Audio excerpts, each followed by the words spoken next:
fucking subscribe. All right, you can do that for $5, or you can do that for free. I'm gonna look at the second thought video after that. Okay, I want to finish this first. You can do that for free with a Twitch Prime. All right. That's the science of the ad break. Jesus Christ.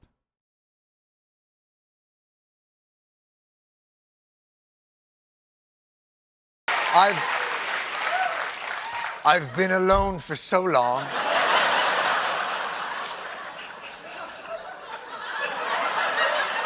And when I realized that the laboratory was having the same name, first name and last name, of the evil that had been plaguing us, I thought to myself, that's up. Listen to what I'm saying. John, I'll tell you what I'm suspicious of. I'll tell you what I'm suspicious of. I'm suspicious of the Daytona Beach spring break. Wait, it was a bit the entire time? I literally paused it right until he revealed that he was like fucking doing a bit. I'm gonna lose my fucking mind, dude. I really hate this chat so much because like sometimes I fucking hate this chat because like you all are now like 100% just straight up like advocating for idiotic shit in here. First name and last name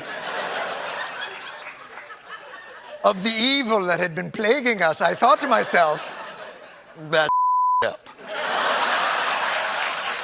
Listen to what I'm saying. John, I'll tell you what I'm suspicious of. I'll tell you what I'm suspicious of. I'm suspicious of the Daytona Beach spring break herpes lab. That might be where all the herpes comes from.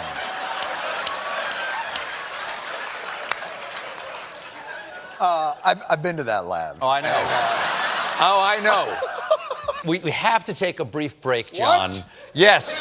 We'll be right back with more of wherever this edit happened. I'm still a bit confused by it in the end, but it stems from a neolib individualist mindset that a single big brain people cause progress and insight into the world. So when a couple big brain truth tellers go against the consensus, there must be more to it. Anyway, let's watch the fucking lab leak theory, okay? This episode and others like it are made possible by the generous support of my By friend of the show, Second Thought. On Patreon. If you'd like to help support my channel and get early access to every video, consider becoming a patron at patreon.com/secondthought. I know we're all tired of hearing about coronavirus and would rather just put the last year behind us, but the recent pandemic has now morphed into something entirely different. In the last few months, the narrative around COVID-19 has shifted from how to stop it to where it came from. We're beginning to hear a lot of mainstream news figures, including many who ridiculed the previous administration, adopt very similar language as was used by Trump and his more rabid fans. In this episode, we're going to all I want to say is this. The irony of all of this is that it doesn't even matter if it was a fucking bioweapon or if it was like an accidental lab leak or if it was because a bat fucked a pangolin and then that person fucked a human, okay? None of that matters because you can say it doesn't because our response is the reason why we got fucked, okay? That's the reality. Even if it was literally a bioweapon, that just means that we're fucking fucked next time they actually engineer some shit. And I said this literally at the heart of COVID. Because all of these fucking dumb hogs sided with COVID instead of siding with the scientific way of dealing with this problem. Okay?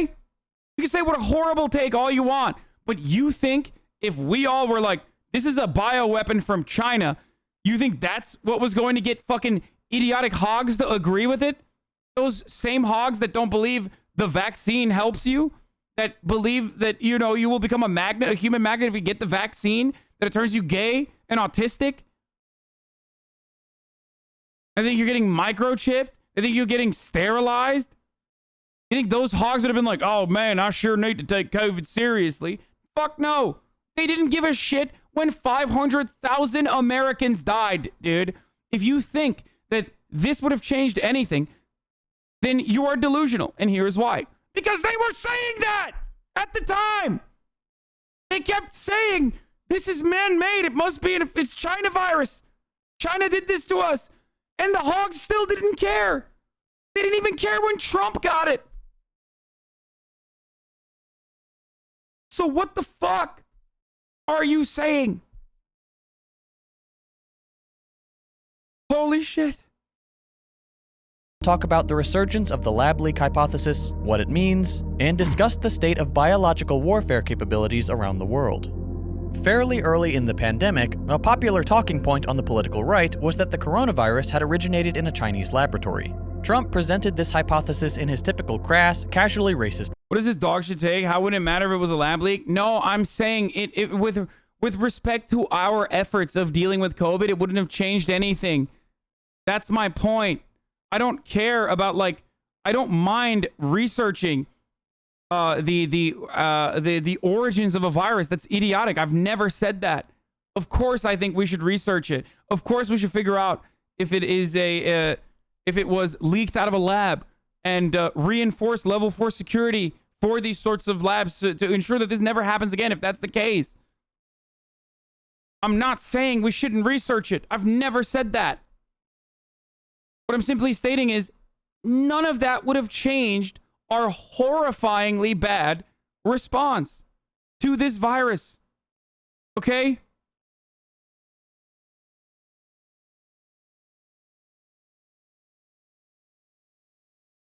Do you understand? Manner, and his fans ate it up. The corporate media and Democratic politicians widely criticized this idea as being unfounded and without evidence. And the prevailing narrative was that the virus originated from animal to human transmission, likely in a marketplace in Wuhan. Now, a year later, the Biden administration has officially launched an inquiry into the lab leak hypothesis, and what had long been dismissed as a QAnon conspiracy theory suddenly became a mainstream liberal talking point.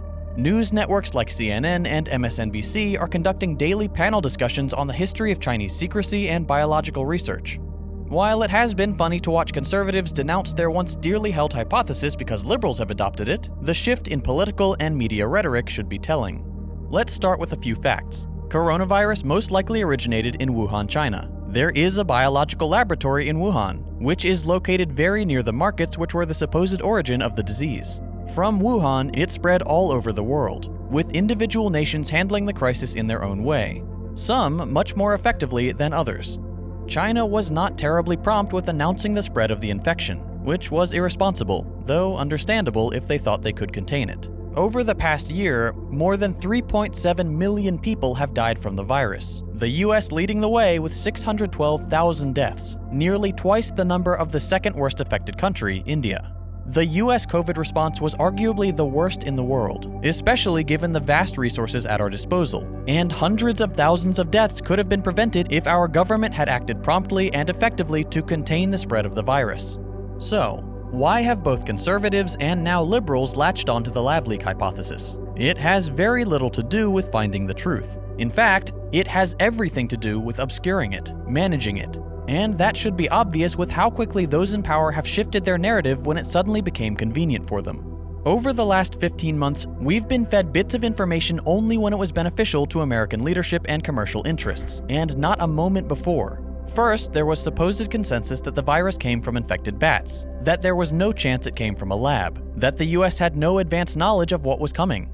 One president leaves, another takes power, and suddenly the narrative completely flips. Now there's a consensus that a lab leak is probable, and that the Chinese tried to cover it up.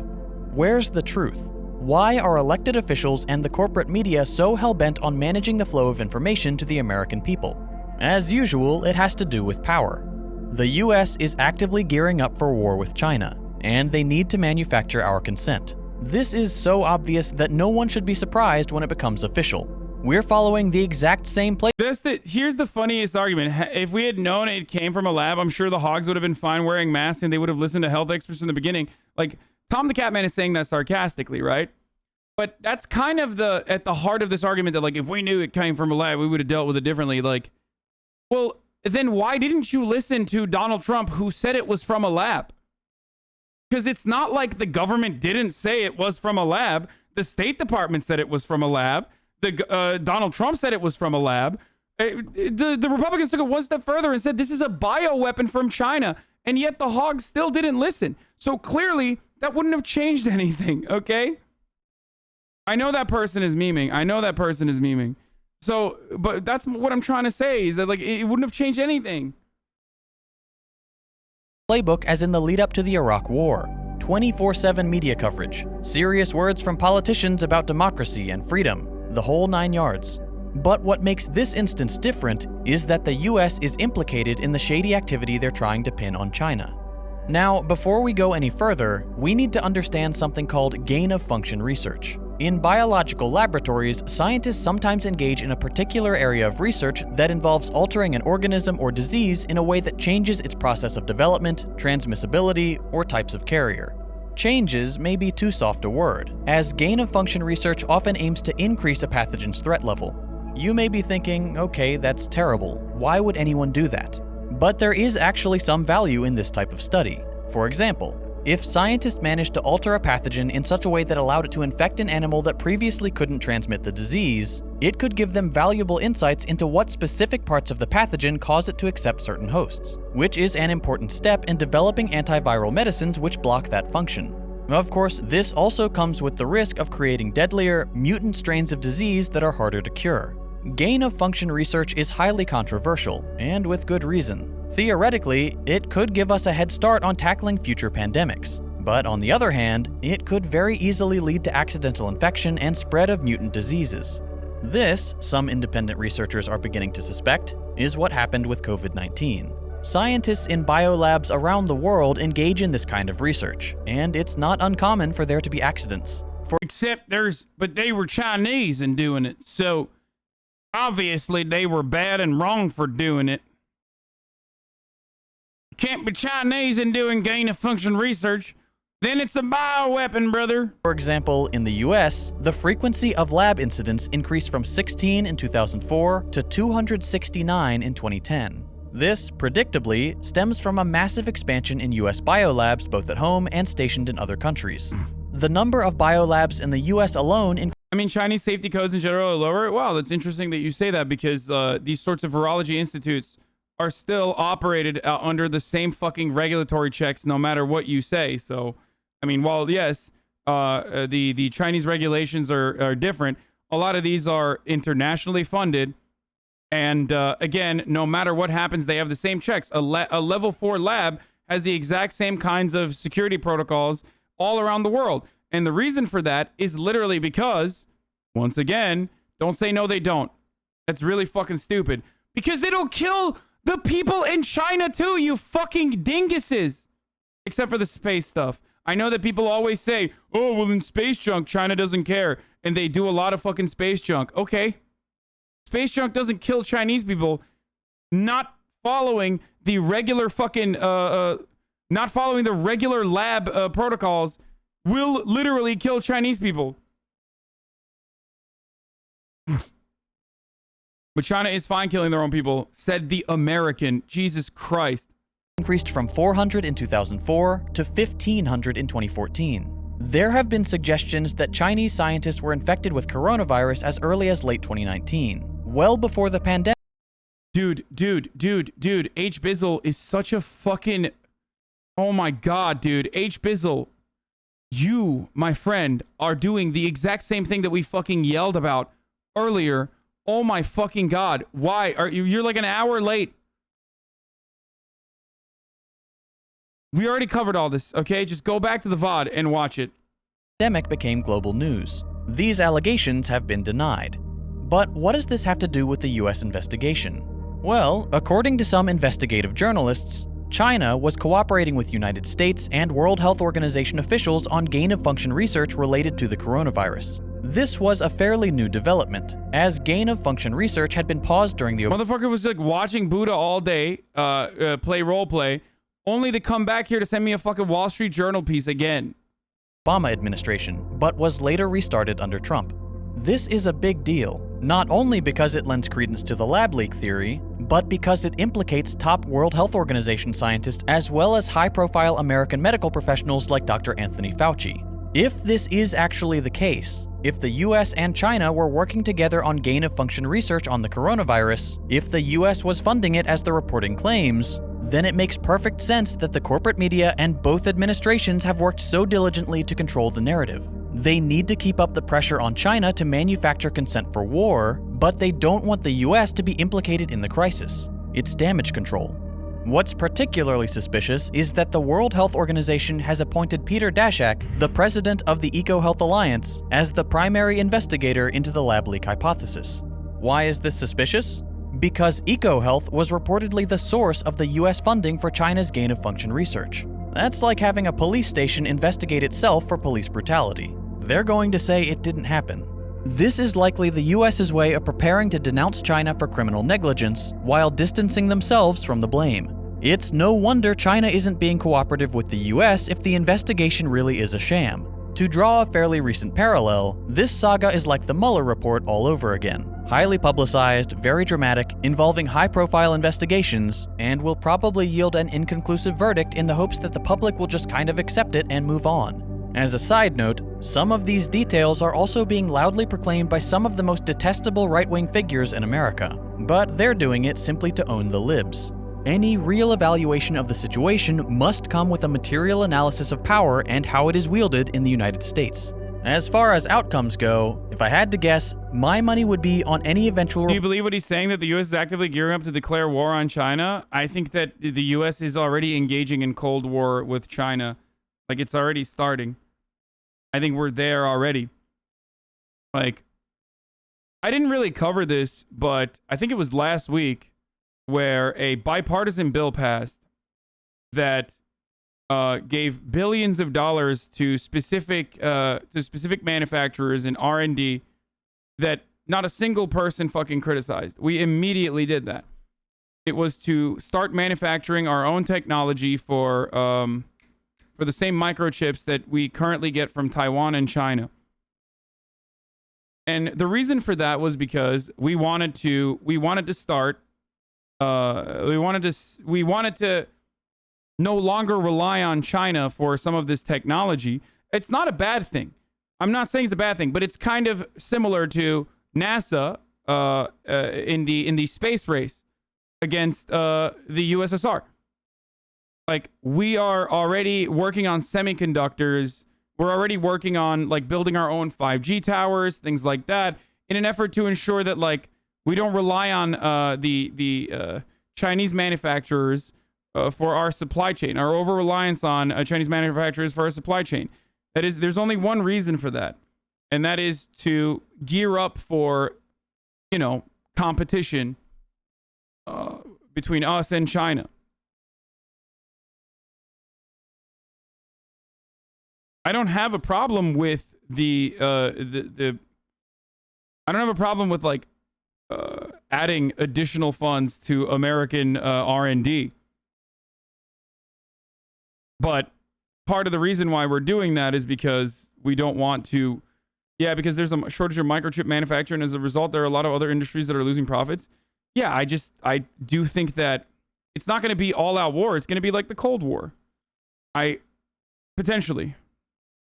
I do think that China wants to be a hegemonic power like the United States is, and it's, you know, taking initiative with the One Belt, One Road initiative. It's focusing on doing IMF style loans, dishing out IMF style loans out to African nations, which choose to be aligned with China rather than Western nations now because they think that China will treat them better.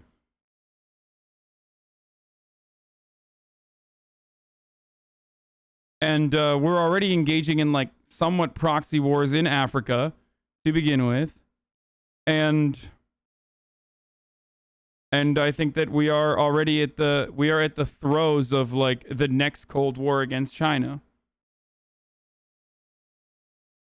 Report being inconclusive, and the US continuing to ramp up its anti-China rhetoric as a prelude to war. I'm sure we'll find out soon enough. Now, while the COVID lab leak hypothesis is the most current example of at least the possibility of deadly viruses escaping containment, it's only symptomatic of a larger problem, and that's the proliferation of global biological weapons capabilities. As I mentioned earlier, since the turn of the century, the US has built hundreds of new biological laboratories, including more than 200 in 25 foreign countries, and that's just the ones we know about. Now, biological weapons are completely prohibited by a 1975 treaty called the Biological and Toxin Weapons Convention, or BTWC, to which 183 countries are party, including all the major world powers. As of May 2021, there are 10 nations who have neither signed nor acceded to the treaty. This short list includes America's favorite ally, Israel, which does not bode well for Palestinians. The BTWC is regarded as perhaps the most important arms treaty of the 21st century, but it has two serious problems. First, formal verification of compliance is not part of the treaty, meaning the whole thing is basically on the honor system. As long as a nation says they're not researching or producing biological weapons, they're good. Second, the treaty does not prohibit defensive biological research. That is, ways in which a nation can combat biological warfare. If there's one thing we know about the United States, it's that everything we do is classified as defense. All our invasions, coups, and wars are always cast as defensive, when they're clearly not. I suspect our defensive biological program is no different. These two failures of the treaty combine to make one very big problem. If nations are allowed to build and maintain hundreds of biological research facilities, and there's no one to confirm that they are indeed defensive, how do you think the deeply distrustful world leaders will see foreign labs? They'll see them as a threat.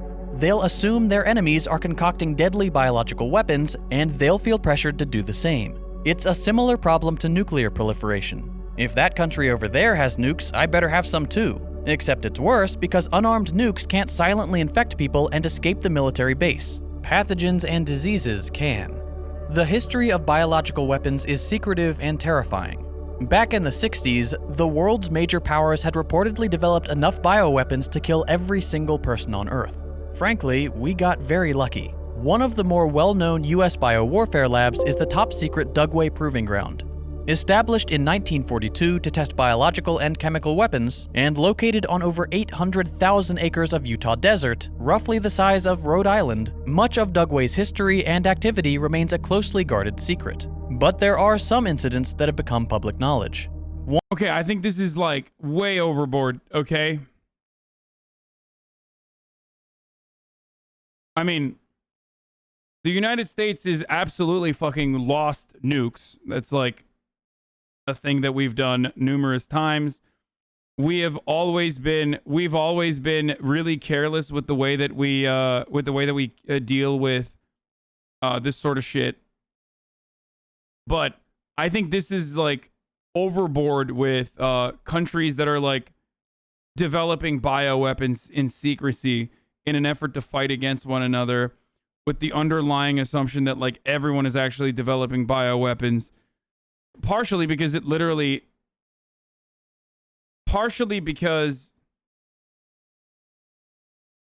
we accidentally dropped nukes that didn't end up exploding over the Midwest US. Partially the reason why I don't agree with this is because I feel like it's taking like the bioweapon argument as a certainty. One mistake that made headlines involved a nerve agent known as VX and roughly 6,000 sheep. In March of 1968, a military plane blasted the nerve agent into the air during a test, and the wind carried it some 30 miles to nearby, and aptly named, Skull Valley. Shortly after, 6,249 sheep were found dead or dying. Though the Army has never admitted fault, they compensated the rancher who owned the sheep, and an investigation confirmed that the animals had indeed been poisoned by VX. This wasn't the only mishap involving Dugway. In 2015, it came to light that Dugway officials had accidentally shipped live anthrax to states across the country. Shortly after, it became apparent that the problem was not new, and it sparked an investigation. Dugway's history is riddled with questionable projects, including testing bombs full of fleas, which they would presumably infect with diseases and drop on target populations, or mosquitoes infected with inert diseases, which they tested on human subjects, and various biological and chemical weapons originally intended to be deployed during the Korean War. Of course, the US denies that these weapons were ever used in combat. If we know about the weaponized fleas and mosquitoes, I shudder to think of all the projects we don't know about, as Dugway is still a top-secret facility. despite their recent PR attempts such as hosting a trail race on their testing grounds. I would definitely bring some bug spray to that race. Another such facility is Fort Detrick in Maryland. Located on a much more modest 1,200 acres of land, Fort Detrick is no less secretive and dangerous than Dugway.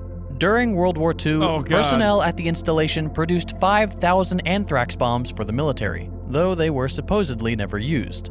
Between 1945 and 1955, as part of Operation Paperclip, U.S. leadership secretly recruited Nazi scientists to work on U.S. military programs, including chemical and biological warfare. Many ended up at Fort Detrick, including several who had actively participated in heinous medical experiments on concentration camp inmates. Like Dugway, the personnel at Fort Detrick also studied weaponized insects, including ticks, fleas, ants, lice, and especially mosquitoes, which they infected with yellow fever. One author and expert on the subject wrote in 2009 that it's highly likely that the US did employ infected insect weapons during the Korean War to spread disease, as in the fall of 1950, the US Joint Chiefs of Staff had approved their use, quote, at the earliest practicable time.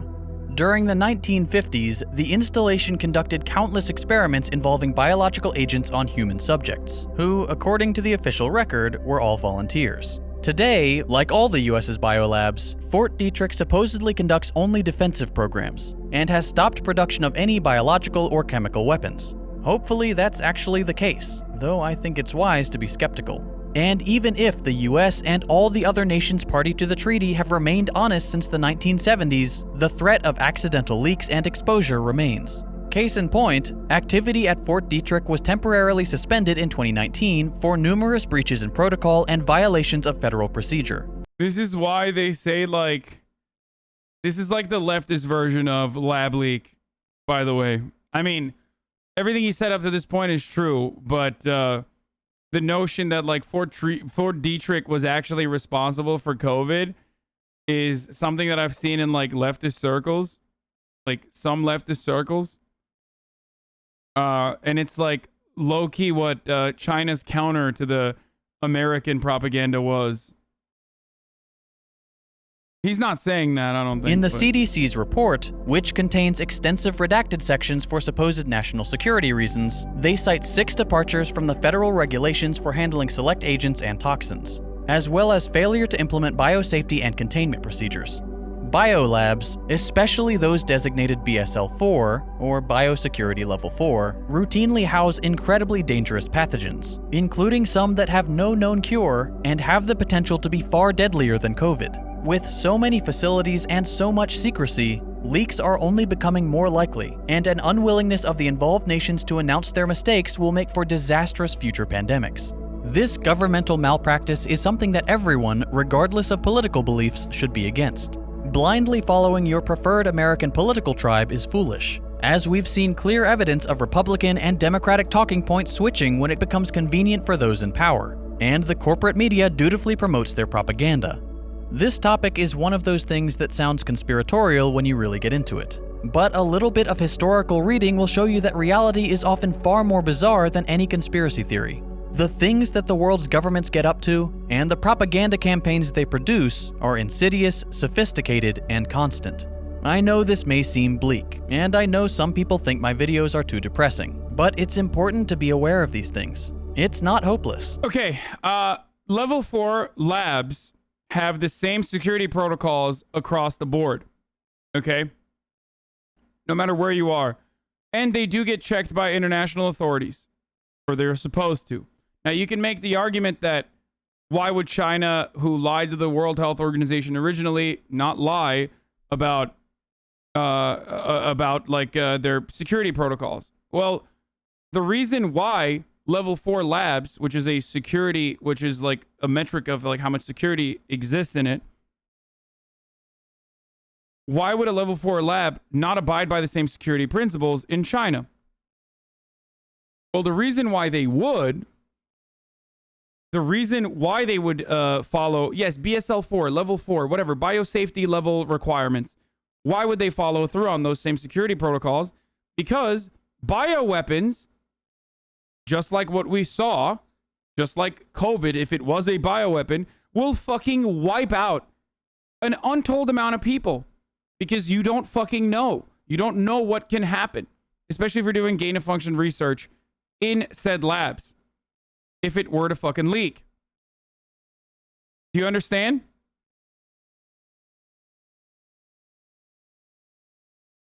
That's precisely the main motivating principle behind why no matter which country a BSL-4 lab exists, we'll follow those protocols. Do you understand?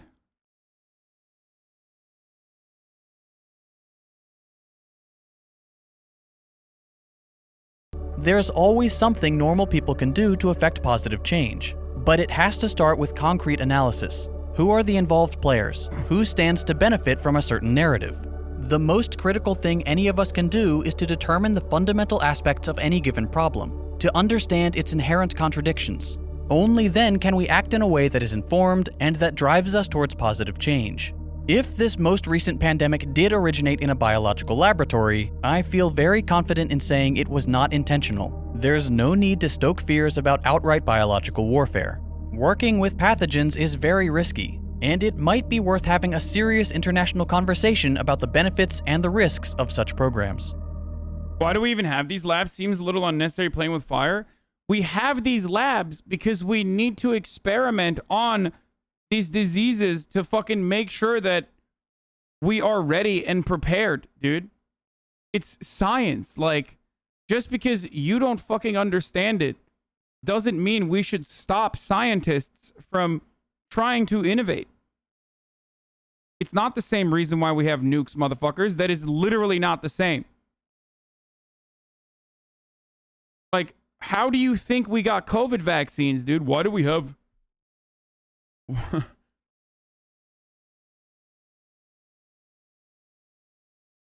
This is how you learn.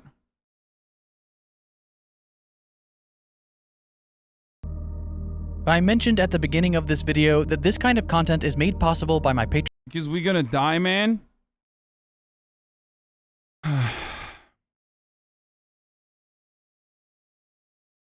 Why do we have fire stations if we don't want fires? Nuke is not science, question mark? No, nuclear weapons is not the same as virology institutes that study fucking diseases, dude. Are you stupid? One is about preventing further deaths from occurring and stopping pandemics and studying pandemics. The other is literally a weapon of mass destruction. If ever used, would destroy the entire planet. Like, there aren't nuclear warheads that are growing on fucking trees, okay? And that's the reason why we need to literally have nuclear warheads of our own.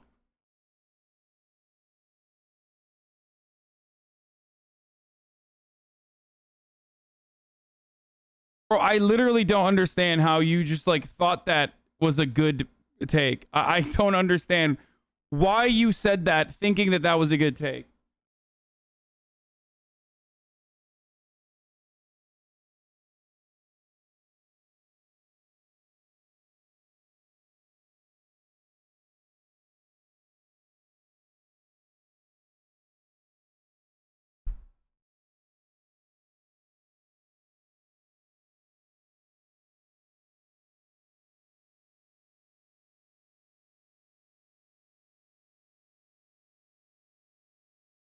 Anyway, okay, so we're moving on from this.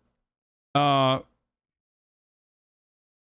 hope that was informative for some of you.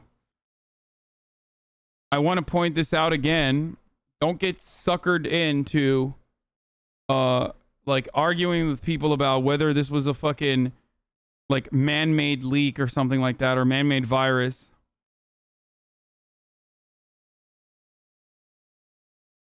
I don't really know what else to say about it. Like,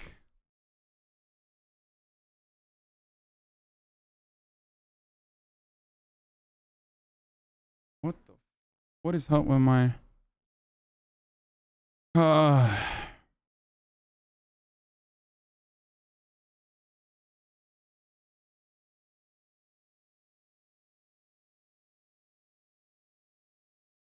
The gain of function studies, though, is not exactly necessary. We are creating a way for the virus to jump across species. There are huge risks involved and not much evidence of a payoff. This stuff needs to be publicly discussed and disclosed. Why? So Hammer Time can have a take on it?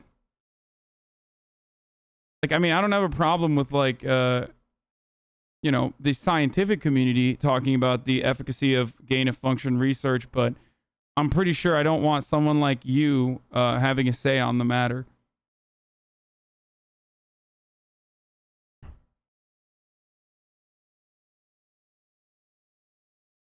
Especially because most people are going to say science will go too far. Science is going too far. Science is going too far because we just simply don't understand it.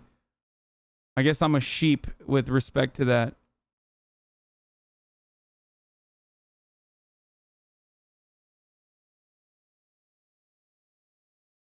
You just make a bunch of claims but never evaluate what you mean, and you never explain yourself. For real, sounds like you're just saying a lot of BS about stuff you don't know anything about, bro.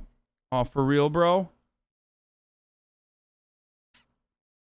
LMFAO, you are dumb, bro. For real, you don't get it, bro. She has a mental illness. That's why she did all that. Stop blaming her. You need to reform her and treat her properly, not blame her, dumbass. Dumbass ableist. I wonder which fucking murderer he was debate lording about.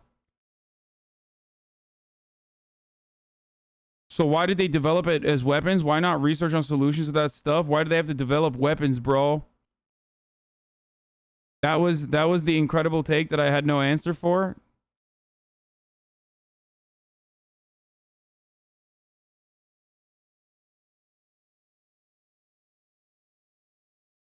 Here you go, dude.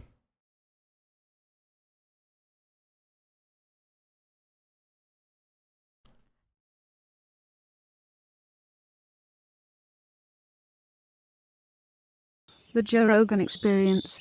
No, it was really weird because I was in the area that I lived. That's where Tony lived too. They burned cop cars like very near my house. He used to love that area. It was so beautiful. It was so nice. And now it's all full of tents. It was really rough. Do you know? Yeah, I wonder if it was like because cops no longer like patrol those streets or some shit. An area I'm very familiar with because I live in that same area. Or I wonder if it's because, I don't know, there was a fucking international pandemic that rendered a lot of people unable to fucking work. Who knows, dude? You know that they're spending fucking... Oh, you ready for this, Jamie? How about this? I'm going to send you this, Jamie, because this is fucking crazy. But as we're talking shit on Los Angeles, there's still a lot of homeless people here. Well, so. there's a thing. It's nothing in comparison. It's a smaller town. Wait, what? Austin homelessness is nothing in comparison to Los Angeles? Is a pure baby brain Texas simp take, dude. I've been to Austin. I saw it with my own two fucking eyes. This notion that there isn't like a massive amount of homeless people like living under fucking bridges and shit. They literally have hella homeless people in Austin. That's crazy. What's this? East Hollywood? Instagram account, yeah. Oh, is this Street someone's... People of Los Angeles. Where like... Street People of Los Angeles is good. Gutter People of Los Angeles is better. That's my favorite Oh my one. God. You guys, this is sad. Well, this is the video I was looking at that when you're talking about this like activist lady is trying to, I guess, help, but there's also a guy with a machete just standing Jamie, right when behind you her. watched this the first time, what part did you come? He comes all the time. He just comes multiple times. Not as much as Tom Segura, but... Yeah, not like Tom. I'm going to send you something, Jamie. This is... why are they wearing the same... You remember how Colion Noir was on and he was talking about how the reason why the homeless situation never gets fixed is because so many people are working on the homeless situation and they spend hundreds of millions of dollars. LA spent... I thought there was no money. That's not the case. Hundreds of millions of dollars get spent on the homeless. And thank you for your contribution to that. But you know rich where man. it goes to? But you know where it goes to? It goes to the salaries of people working on the homeless. Oh, wow. So this someone posted all the salaries of all these people. Look at, they're all like six figures and more. Look at it. $254,000, $263,000, $198,000, $200. Wait, that's why we can't fix the homeless problem? First of all, 501c3s are inherently capitalistic regardless of being nonprofit, okay? So, like, he's not entirely incorrect when he says that, like, a lot of these 501c3s are grifts, okay? And the people that run them are grifters themselves.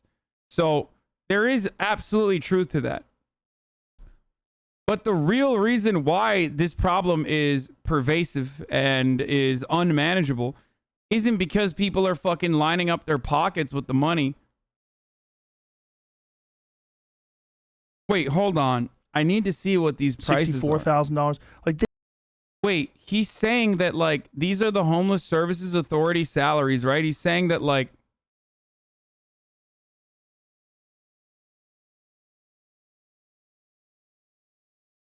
bro, what the fuck is this guy saying? He's talking about people in 2019 making like $100,000 or $138,000. The average salary of a fucking cop in LAPD is $80,000, dude. Like, the fuck are you talking about, dude? Wow, there's 8 people that run fucking 501c3s getting $100,000, which is still fucked up. Don't get me wrong. But like, LAPD cops on average make $80,000. So what's up?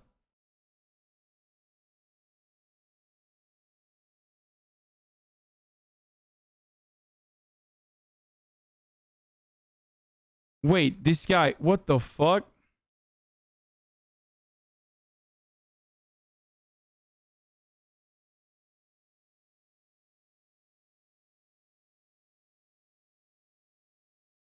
This guy said 41,000 homeless people in LA versus 3,000 in Austin. Now, I don't even know if that number is correct or not. Okay? But what I do know is that Los Angeles is 13 million people, whereas Austin is, like, give or take, maximum 2 million people.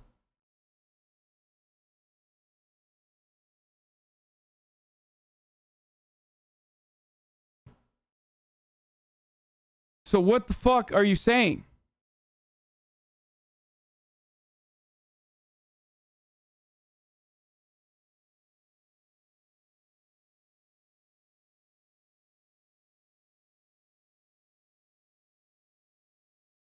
But by his logic, why is there any crime in Seattle?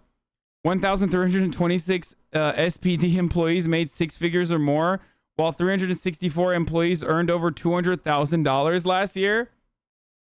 Wow, dude. Yeah. Why didn't they fucking eradicate crime, dude? That's crazy.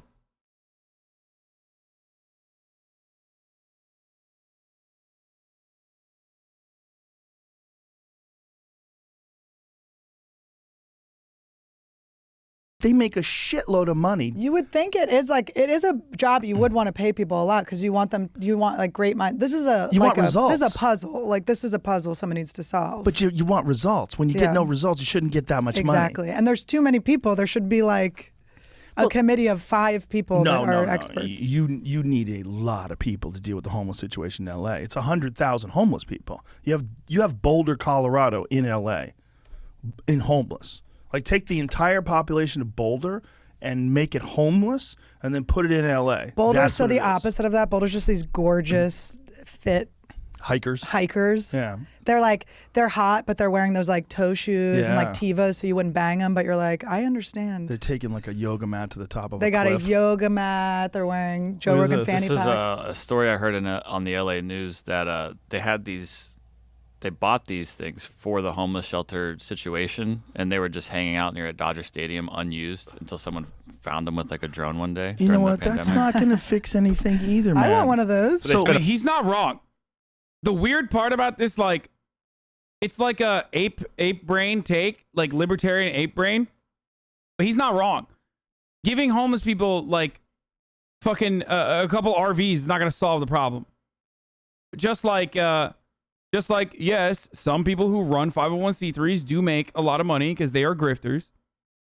And that's not going to solve the problem either. Okay? Here's what will solve the problem. Fucking housing, dude. Like, housing, jobs programs, and mental health facilities. Okay? Rehabilitating homeless people that have addiction.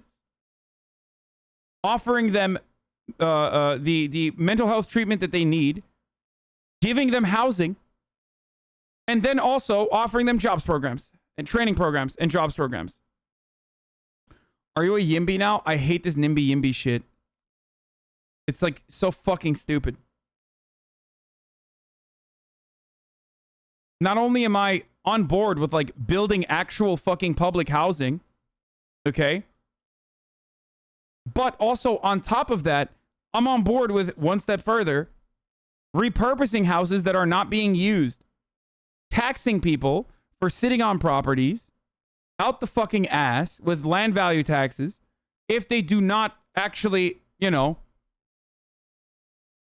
rent out their properties or just like sit on it. And if they're going to rent out their properties, implement price checks to ensure that it's not like ridiculous and impossible and prices out millions of people out of the housing market. Okay?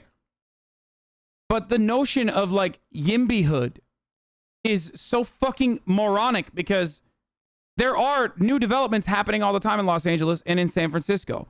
Those new developments, though, are luxury condominiums. They're not affordable public housing. So shut the fuck up. All neoliberal, yes, in my backyard assholes literally constantly fucking avoid this reality that like the problem isn't that there simply isn't enough housing. When there are more vacant houses than there are homeless people. In California, there are more vacant houses in fucking the Bay Area than there are homeless people in the entire fucking state of California by 5 times. So you can YIMBY your ass all you fucking want. God damn it, dude.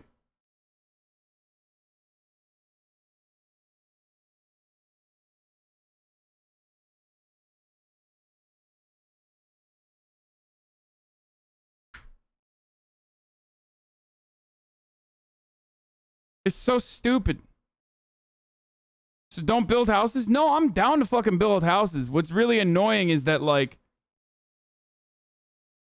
I'm down to build houses, but what's annoying is that like houses are being built.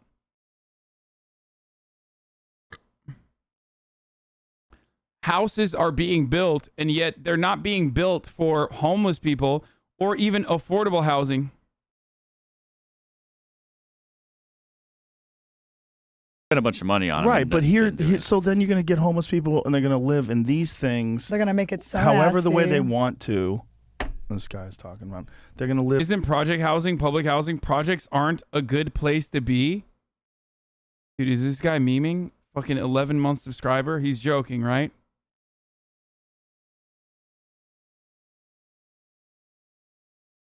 He just thinks like this is a fun bait, right? Live however the way they want to in those things. Up there, just doing drugs and lighting things on fire, and it's like nice living in LA. Like it's like the weather's beautiful. Pretty nice. Well, that's why they like to go down the beach. It's very, it's very maintained. But the ocean air comes off. I think what they're doing. I know they have beachfront property. They do. They're putting decks on. I'm like, you guys, this is crazy. You guys are living a better life than Venice me. is bananas. But Venice is.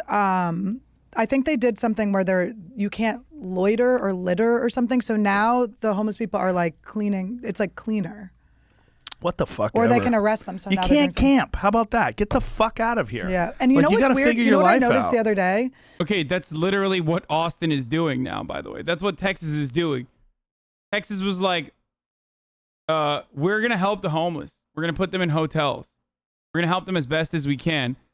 And then they were like, just kidding. Fuck that. Now it's illegal to have a tent. So if you're public camping, you're going to fucking jail.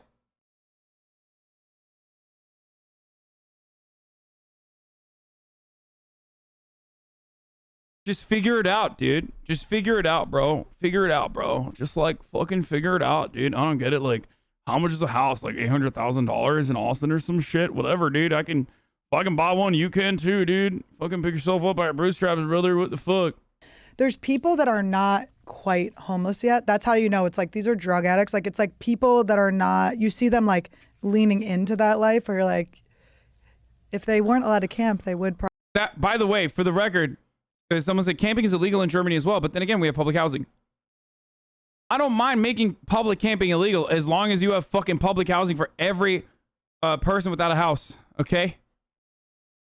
Like, that's literally why I said, I don't give a shit if someone is like, nah, brother, I'm still going to fucking build a tent right here when there's like actually a fucking shelter for you and like running water available, then yeah, fuck off, dude. No, like, go camp out in the fucking wild then.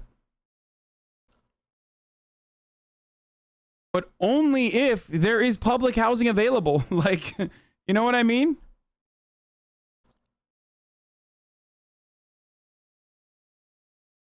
Camping is a choice. Homeless is not a choice. Yep, I agree. Probably.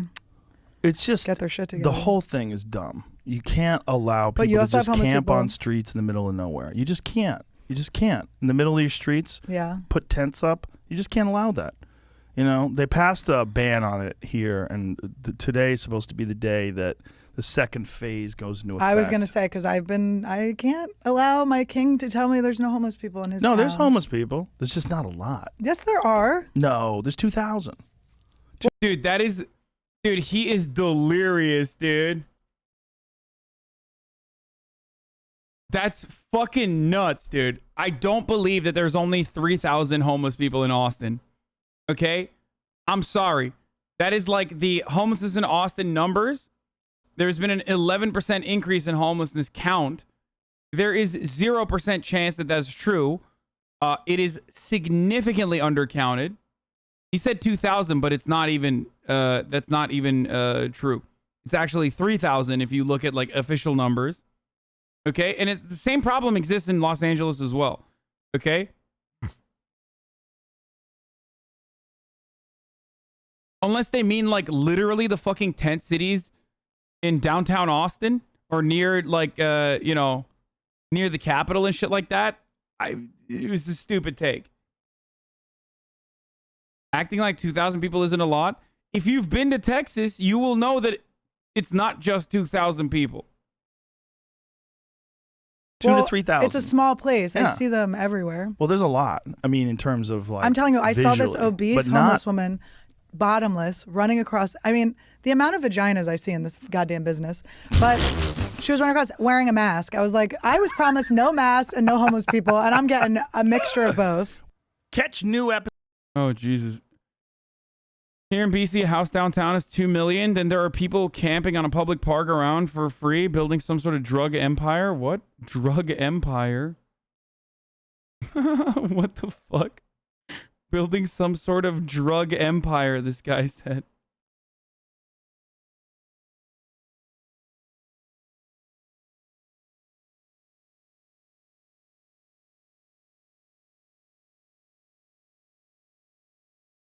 Okay. Homelessness being left alone costs more than supportive housing, $40K a year per person versus $20K a year per person because of how it costs the city in emergency services. This is from U.S. Bureau of Labor Statistics data. Yes, homeless people being left out in the fucking wild is significantly more costly than housing homeless people. Motherfucker said they're building a drug empire in the park, dude. Like, I love building a drug empire out of my local park and then living in a tent. You know, other famous drug empire builders like Pablo Escobar famously lived inside of tents in Echo Park.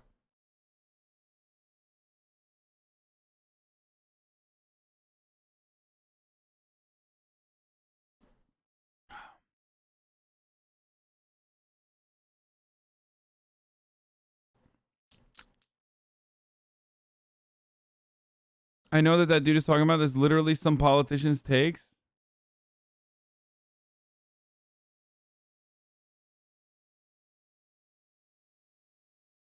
You gonna respond to that? She literally just said that people who are verging on homelessness would get their shit together if they were not allowed to camp. Yeah, that's a baboon take, okay? Homeless people don't get to, like, if there's different tiers, okay, I'm going to use, like, you know, colorful language here. It's going to trigger a bunch of people because this is a very touchy subject. But if there's different tiers of homelessness, there's, like, level 1 homeless where you're living in your fucking car in a parking lot while still going to work at the goddamn local, you know, juice bar, okay? Then that level and that homeless person could also be, like, you know, couch surfing and shit like that from time to time. Then there's another tier of homelessness where you fucking lose the car or you lose your job because, you know, it's getting harder and harder for you to maintain that position. Those people are priced out of the housing market. They have their jobs there, but they are priced out of the housing market, so there's nothing that they can do, or they've been evicted for some reason. They're in a financially shitty situation. They're in a financial predicament, oftentimes a budget shortfall that's literally built into our capitalist infrastructure. Okay? That is preventable by policy. That's preventable by decommodifying housing. Okay? As best as you can. Not completely decommodifying it, by decommodifying it, but by decommodifying it with price regulations, and also on top of that, like land value taxes, like taxing vacant properties, and ensuring what kind of houses are being built in the small area that we are already working with, because land is finite. Okay? And ultimately building public housing. So, that's number one. Then you get to tier 2 homeless people, which then lose their jobs or lose their fucking cars, making it much harder to manage their situation. And then finally, you get to the last tier of homeless people, which then start developing at that process like mental health problems, because you don't have fucking shelter, dude. Like, it probably wears on you. Think about the mental health problems that you encounter as someone with ADHD when your mommy doesn't give you chicken tendies, okay? And then multiply that by 1,000,000 when you're fucking living outdoors and everyone's shitting on you. So then you start either getting you start getting involved, like either you develop a drug addiction or you have mental health problems and you try to self-medicate. That's the last level of homelessness. Like, that's the last tier of homelessness that you see, where it's like virtually unrecoverable in our current in the current way that we treat the homeless people.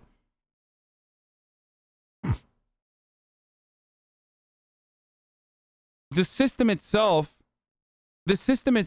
also makes it as difficult as possible that if you're ever in that situation where you don't have permanent housing, it's way harder for you to get permanent housing.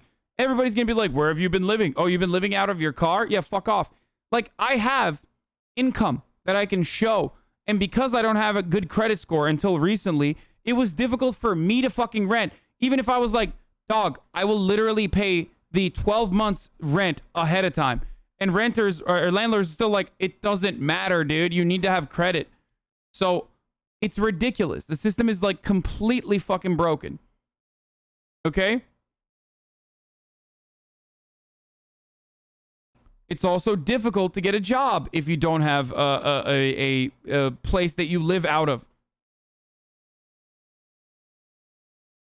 I spent 3 months couch surfing and or sleeping in my truck while I was going to trade school because me and my ex-wife got a divorce. So yeah, I know all about the mental strain on you. Yeah. Not having permanent housing makes it difficult to get a job and like get you out of the bootstrap situation. So not only do we say like, oh, just pick yourself up by your bootstraps, which is so fucking stupid because we're avoiding how difficult it is, avoiding a conversation about how difficult it is to recover from that situation, from that financial strain and emotional strain that you've been placed into. But then also on top of that, like, we don't do anything about it. We don't help it recover from that situation. Anyway, so the most effective way of dealing with the homelessness crisis is by decommodifying housing, okay, as best as you can in the way that I described, so that people aren't getting priced out of the housing market. Building housing that is affordable and public housing as well for the homeless people.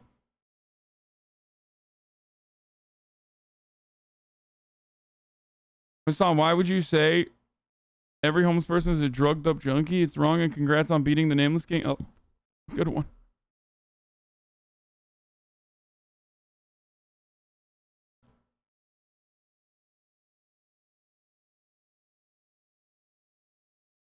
You have this opinion because homeless people don't affect their daily life. A lot of homeless people rather stay on the streets than live in public housing.